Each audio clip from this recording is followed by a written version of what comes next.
हा विषय धनश्रीनगर निमखेडी शिवार 103 आणि तुम्ही म्हटले की ही रस्त्यावर पत्रकार परिषद घेतली जाते, तर ही लढाई रस्त्यावरचीच आहे, रस्त्यावरच्या लोकांसाठीच आहे आणि त्यांचीच आहे. आणि यासाठी हा जो धनश्रीनगर इथला जो हा ओपन स्पेसचा विषय आहे, ओपन स्पेस म्हणजे खुला भूखंड, ग्रीन झोनची जागा, म्हणजे यावर हे प्लॉट पाडत असताना ही या ठिकाणी सोडली गेलेली आहे. इथल्या प्लॉट धारकांनी हे प्लॉट विकत घेत असताना हिची सुद्धा रक्कम त्या प्लॉटमध्ये समाविष्ट आहे. असे असताना 1999 साली या ठिकाणी युवा विकास फाउंडेशन, जे माजी महापौर विष्णू रामदास भंगाळे यांचे ते अध्यक्ष आहे त्याचे, आणि ती संचलित सीताबाई गणपत भंगाळे ही या ठिकाणी माध्यमिक शाळा आहे.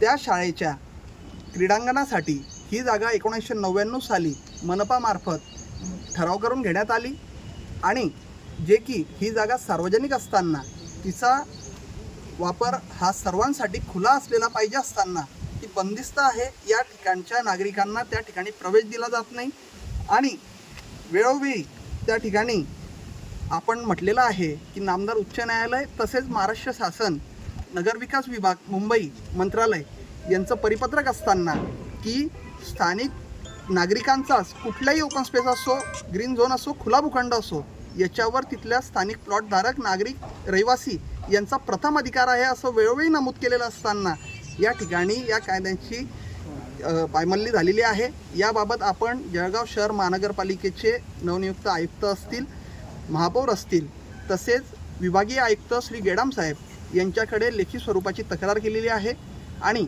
या नागरिकांसोबत आम्ही आमचा इतिहास आहे.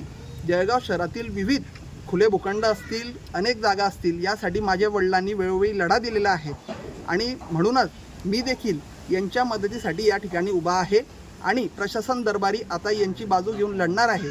आणि मी भंगाळ्यांना आव्हान करणार आहे की आपण गावामध्ये विविध गोरगरीब लोकांच्या छोटे फार काही अतिक्रमण असतील, काही गाड्या एवढ्या लावत असतील, त्यांना जाणीवपूर्वक त्रास दिला जातो आहे, तर आपण ते न करता आपली नैतिकता म्हणून पहिले स्वतःच्या जागेचं अतिक्रमण काढावं, ती जागा या लोकांच्या स्वाभिमानाने त्यांना परत द्यावी आणि त्यांना वापर करू द्यावा तिचा.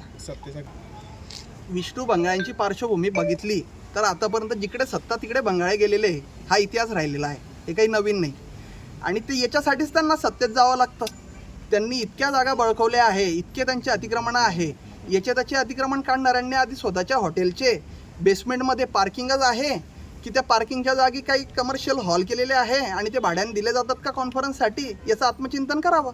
ठाण्यात मज्जाव आहे, इथे त्यांची शिक्षण संस्था आहे, त्या शिक्षण संस्थेतले कर्मचारी दादागिरीची भाषा करतात.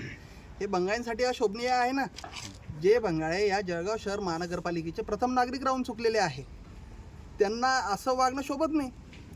आहे की ही बळकवली गेलेली जागा आहे, या नागरिकांना तिथे प्रवेश दिला जात नाही आणि या ठिकाणी कुठलाही सामाजिक उपक्रम राबवला जात नसून स्वतःच्या खाजगी शिक्षण संस्थेसाठी, त्या शिक्षण संस्थेचा आर्थिक फायदा होण्यासाठी या जागेचा वाणिज्य वापर झालेला आहे.